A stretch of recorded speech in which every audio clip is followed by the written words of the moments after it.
am white trash. For the politically correct, that's Caucasian debris. I'm proud to be white trash. We are the world's last oppressed minority. I want you to think about that. Any other group, you call them a name, you're a racist, you're a bigot, or you're insensitive. You can say whatever you want about white trash. Nobody cares. Not even white trash. She's dating a Muslim. You know, when I was a kid, it was called Guess Who's Coming to Dinner. Now it's called Guess Who's Coming to Your Barbecue. But this guy was very well dressed, very polite, very well mannered. Who knows, he might have money. This might be a good thing. I'm over here barbecuing. She brought him over to introduce him to me, and I said, you don't have any explosives on you, do you?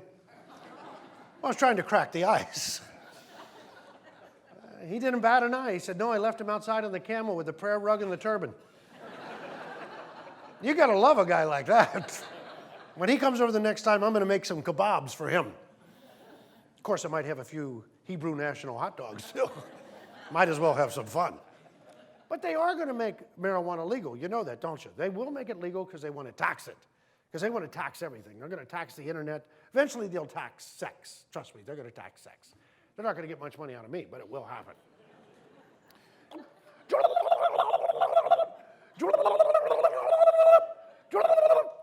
30 years of that, you're a dead man. You can't take that morning, noon, and night. Men have hair in their ears. That's not hair, it's a BS filter.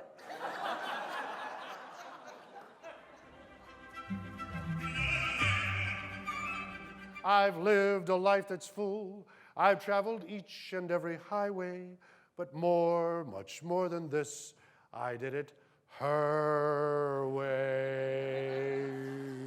Where were you, Steve? Come on. Get him. And this is the wife.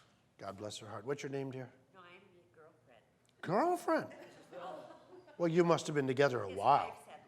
His wife's at home.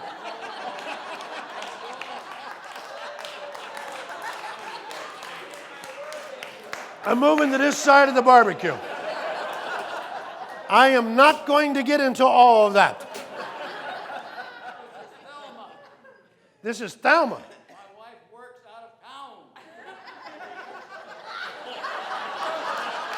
Look, you are old enough to know what you're doing, okay? Yes.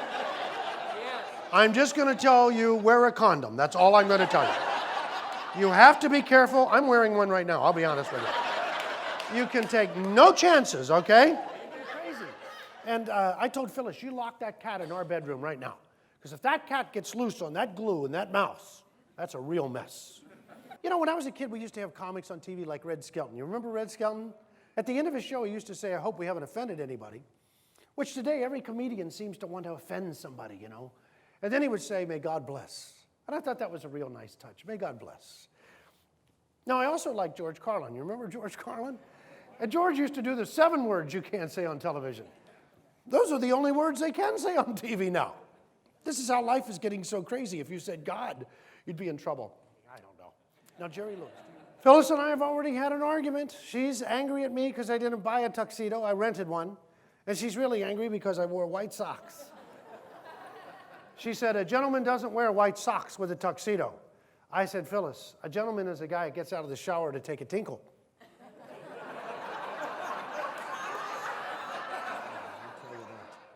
Oh, here we go.